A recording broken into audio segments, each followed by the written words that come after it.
mali na. Hello? Yeah. Oo, saan kayo kumukuha ng pagka-phrasenet? Pero Tony, Prefabricated concrete. Oo. medyo process naman yan. Pwede naman ipasinungalingan nila kung ano may binanggit. Oo, pero di ba fact-finding kayo? Opo. Ito, Dapat ganon. nagbigay ng impormasyon. Yun nga. Under oath affidavit. Nakalimutan yata, abogado pa naman si Luistro, ano? Nakalimutan. Oh, nakalimutan yata niya yung principle that an affidavit Opo. is entitled to full faith and credit upon its face. Yes. Kasi sworn yan, sinumpaan yan. Opo. Hindi para sa komite ng House na sabihin may perjury. Tama po. Tama ka. Tama. May due process. Kung mali yan, may di-demand nyo sinadiskaya. Correct. O kung may legal personality ka. O pero para sabihin mo doon, nagbibigay na nga ng impormasyon yung tao. Kasi ini-question niya, di ba? Natatawa nga ako rin sa mga tao ito eh. Sabi niya, Hinahamon nila eh. bakit walang ledger noong panahon ni Duterte? Hindi ko kami nagbibigay eh. Opo. Kasi ibig nyo sabihin, hindi kayo kapani-paniwala. Huwag mong i-contest yung resource person mo, inimbita mo yun eh. Hindi para i-cross-examine, hindi korte ito, ha? Kundi para kumuha ng impormasyon. Opo. Whether tama o mali yun, ay kayo ang mag-determine. Yun. Di ba? Gagamitin nyo lang yung impormasyon na yan in the formulation of new legislation or remedial legislation para magkaroon ng susog yung mga dating batas para kung may loophole. Para pambabago. Oo, or may bagong batas. Yes. Para kayo mag-judge, wala po. At saka, alam mo eh, akala mo talaga itong si Luistro magaling eh. But she violates yung principal, yung fundamental principle Opo. of questioning kung siya man, tingin niya sa sarili niya, magaling siya mag-cross-examine, mali yung ginagawa niya. There is a fundamental principle of cross-examination. Oo. Do not ask a question, the answer of to which you do not know. Huwag ka magtatanong na hindi mo alam kung anong isasagot na ng witness. Tama. Para hindi ka maboljak. Every lawyer na marunong mag-trial ay alam yan. Para hindi ka naboboljak, sinabi niya, oh bakit wala nung panahon ni Duterte? Ba't walang ledger? Hindi ko may nagbibigay. Opo. Hindi niya alam. Sigurado kayo. Oh, Ayun. ito pang si Terry rin doon, si Bambolias. Si Boy Bambolias. Ayun. Oo, tanong pa ng tanong. Hindi kami naniniwala. Hindi huwag ka maniwala. Pero inimbitan niyo yung tao. Mga Ayun. abogado ito eh. Napapakamot na lang ako ng quit eh. Ay, gano'n. Oo. Pero Tony, sana.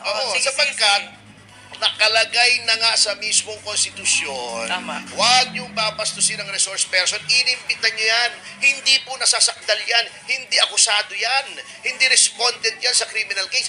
Resource person. Tama. They are entitled to be treated with respect and dignity. Sinabi na yan doon sa bagong kaso tungkol sa powers ng legislative inquiry, yung Ong versus Senate Blue Ribbon Committee Opo. na napanalo ng abogado ni Lincoln Ong sa Supreme Court. Sinabi, null and void yung arrest warrant ng Pinaka-pinipili or pinakamalaki? Pinakamasarap? Chicken Joy! Pinaka-pinipili or pinakamalaki? court. Sinabi, null and void yung arrest warrant nung mga family executives. O, nanalo yun kasi ang balita ko kaya daw nanalo yun eh. Bukod sa magaling yung argumento ko, malakas daw yung sex appeal ng abogado. Yun Ni na. Lincoln Ong. Chismis lang naman yun.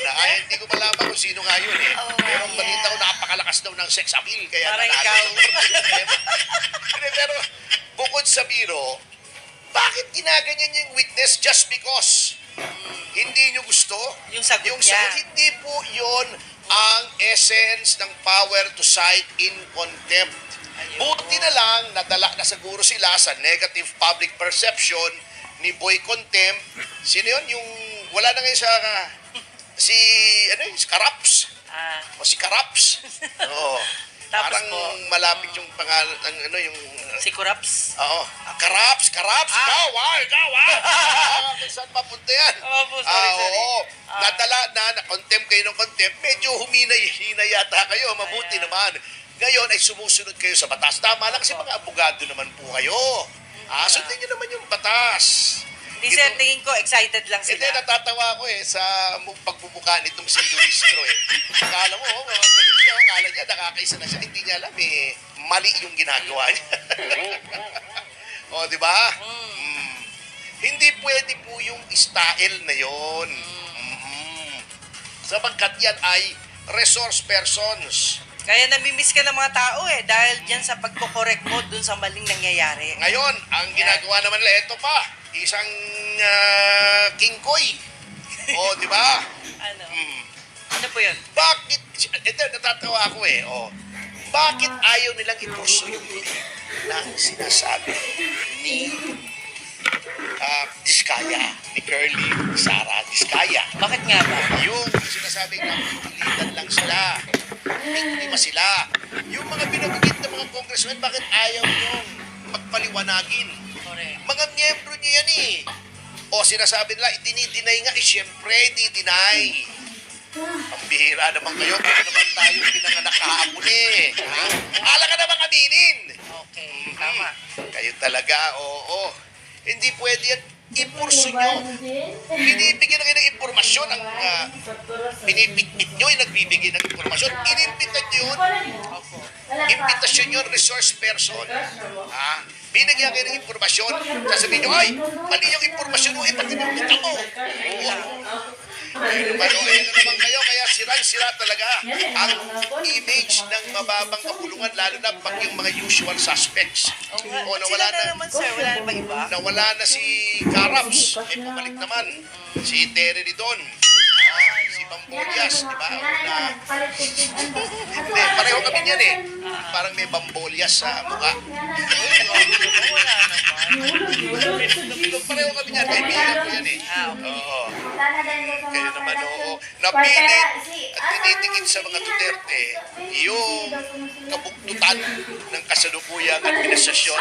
Pero Terry, I know where you're coming from kasi tinanggal yan Noong panahon ni Duterte, official yan Noong panahon ni Duterte. O kung naman may galit ka, huwag mo namang gamitin yung platform mo as Committee on Accounts Chair. Bihira naman huwag naman ganun. Let us not do that to the House. Yung is-preserve natin yung natitirang kredibilidad ng House of Representatives. Nakakatawa na rin, attorney. Pati mga bata ngayon nagre-react na dun sa nangyayaring hearing. Paano naman talaga? Ang ganda-ganda na ng takbo sa Senado. Halatang halata naman Nung binanggit na si Speaker, nung binanggit na si Saldico, ayun, pinutol na, nag-reorganization. Tinanggal yung Senate President, tinanggal yung sa Blue Ribbon. Ngayon, ang tinitiktik na naman, mga kontratista, di ba sinasabi ko, August 18 pa po namin sinabi yan. Nung nag-press con po kami, na may kasabihang, it takes two to tango. In this case, it takes more than two